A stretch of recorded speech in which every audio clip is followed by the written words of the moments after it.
اعوذ باللہ من الشیطان الرجیم بسم اللہ الرحمن الرحیم نحمده ونصلی علی رسولہ الکریم وصلی اللہ علی محمد وآلہ الطیبین الطاہرین المعصومین۔ گفتگو کا موضوع ہے والدین کی نافرمانی کا گناہ، اور اس کی ہیڈنگ ہے کیا ہم سنجیدہ ہوں گے؟ اس کا یہ تیسرا پارٹ اور تیسرا حصہ آپ کی خدمت میں پیش کیا جا رہا ہے، اور اس سلسلے میں سب سے پہلے تو میں حقوق کی طرف متوجہ کر دینا چاہتا ہوں تاکہ مومنین یہ سمجھیں کہ حقوق ہیں کیا کہ جن کا ہمیں پاس و لحاظ رکھنا ہے، یعنی موٹے طور پر، نہ یہ کہ تمام کا موقع محل نہیں ہے، لہذا چند اہم حقوق کی طرف اشارہ کر دیا جاتا ہے، جس میں اسی کتاب کے یعنی سایہ لطف الہ صفحہ نمبر 31 سے میں آپ کے سامنے بیان کرتا ہوں، جس میں رسول کریم نے فرمایا کہ ہما جنتوں کا ونارک، یہ والدین، یہ جو یعنی ماں اور باپ، یہ جنت اور جہنم ہے تمہارے۔ مطلب کیا ہے؟ مطلب یہ ہے کہ ان کی اگر اطاعت کرو تو جنت ہے، اور اگر ان کی نافرمانی کرو تو جہنم ہے۔ اور 8ویں امام کا قول میں نے پڑھا تھا، کس قدر عظیم ہے۔ فرمایا کہ والدین کی رضا میں خدا کی رضا ہے۔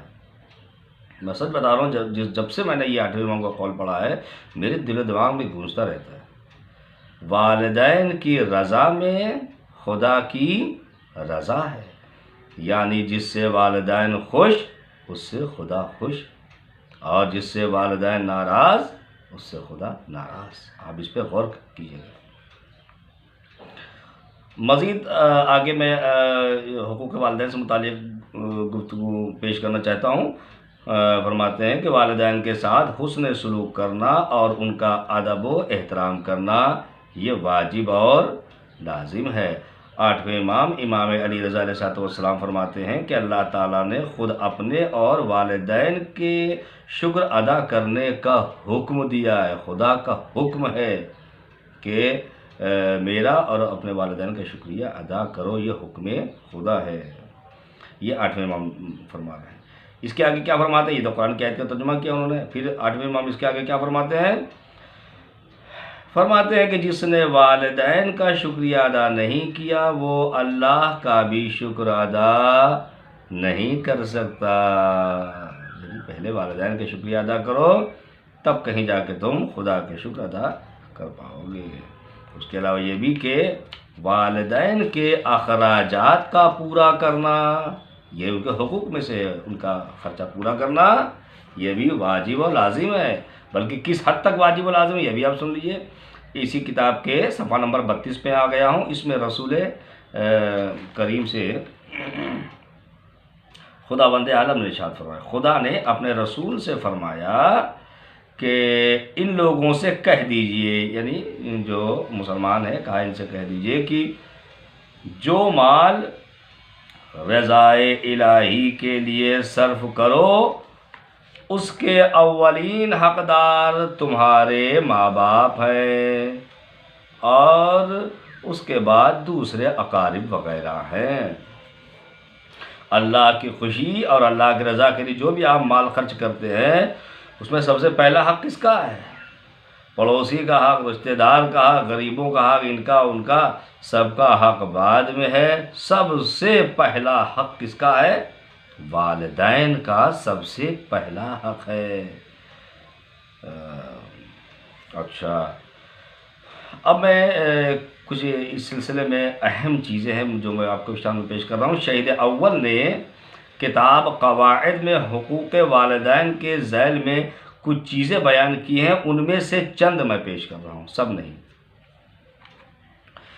اچھا، اسی کتاب کے صفحہ نمبر 32 سے پہلی چیز میں آپ کے سامنے پیش کر رہا ہوں۔ یہ چیزیں بہت اہم ہے، بہت باریک ہے، اور یہ جلدی جلدی بہت سے لوگ، ہر آدمی نہیں اس کو پیش کرتا ہے، لیکن میں اس کو پیش کر رہا ہوں۔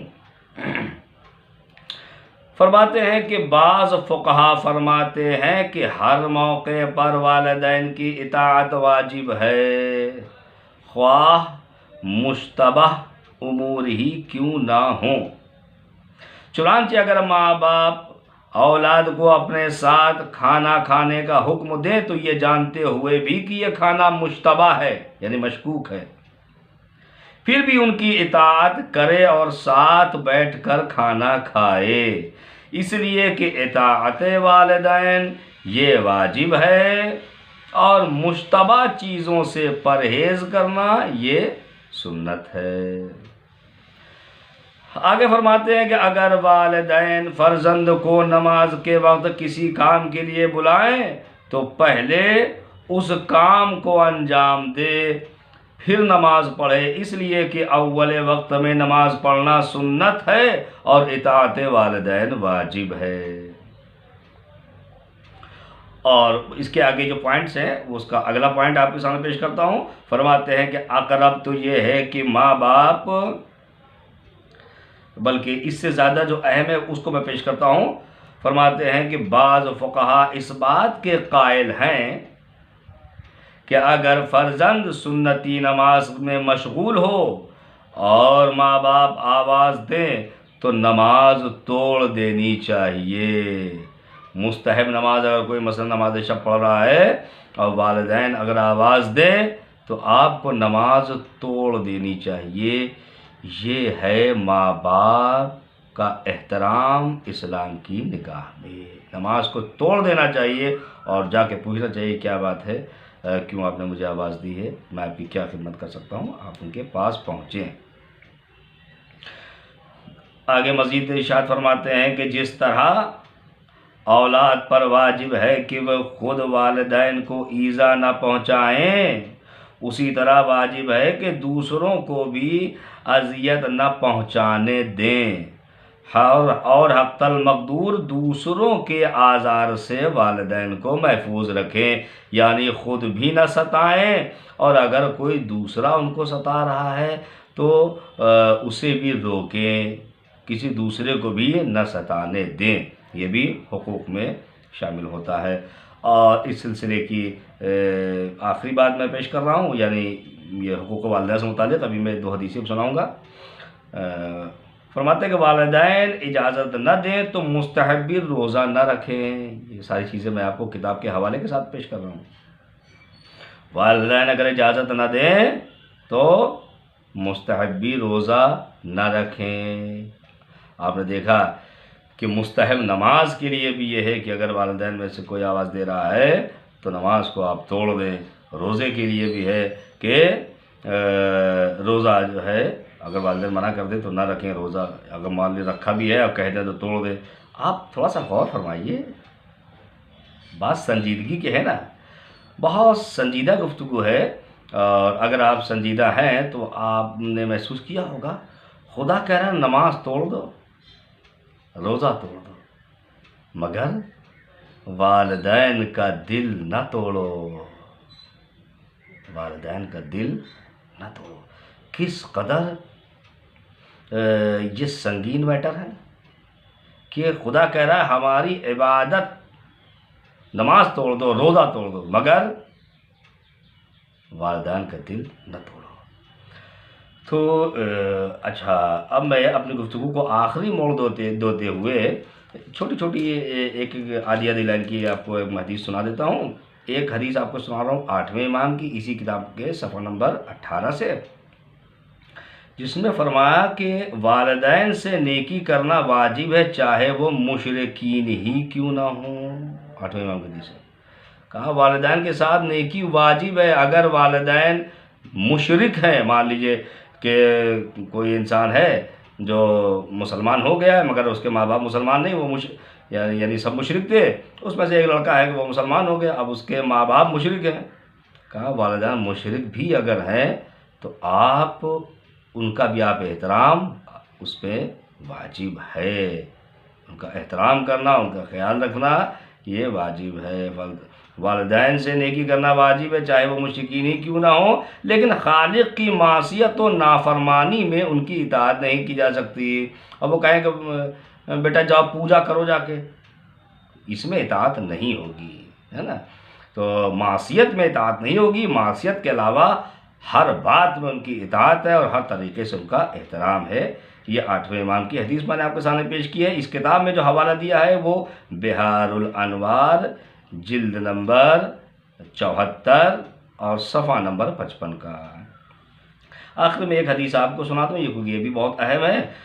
یہ رسول کریم کی حدیث ہے، صفحہ نمبر 19 پر وسائل الشیعہ کے حوالے سے اس میں درج ہے۔ فرماتے ہیں کہ پیغمبر اسلام صلی اللہ علیہ وآلہ وسلم نے فرمایا کہ والدین کی ایذا رسانی، نافرمانی سے گریز کرو، بلا شبہ جنت کی خوشبو 1000 سال کی راہ سے محسوس ہوتی ہے، لیکن عاق والدین اور قطع رحم کرنے والا دونوں ہی اس سے محروم رہیں گے۔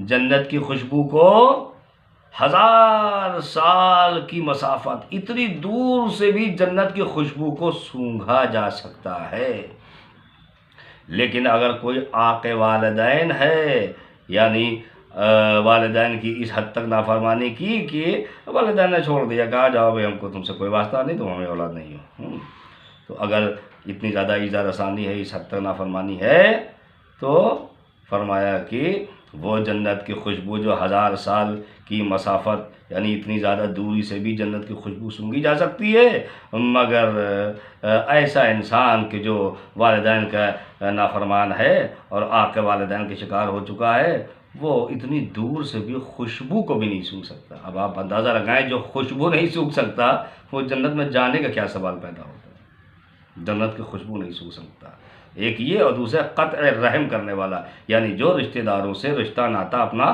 توڑ لیتا ہے، وہ نہیں بولتے ہم بھی نہیں بولیں گے، وہ نہیں آتے ہم بھی نہیں آئیں گے، تو یہ سب بھی بہت خطرناک گناہ ہے۔ انشاءاللہ کبھی اس کے بارے میں بیان کیا جائے گا۔ یہاں تک کہ یہ گفتگو مکمل میں نے کر دی ہے۔ اگر ہم چیزوں پہ غور فرمائیں گے تو یقیناً اس میں بہت ہی اہم نکات ہیں جو ہماری اصلاح کے لیے کارآمد ثابت ہوں گے۔ والسلام علیکم ورحمۃ اللہ وبرکاتہ۔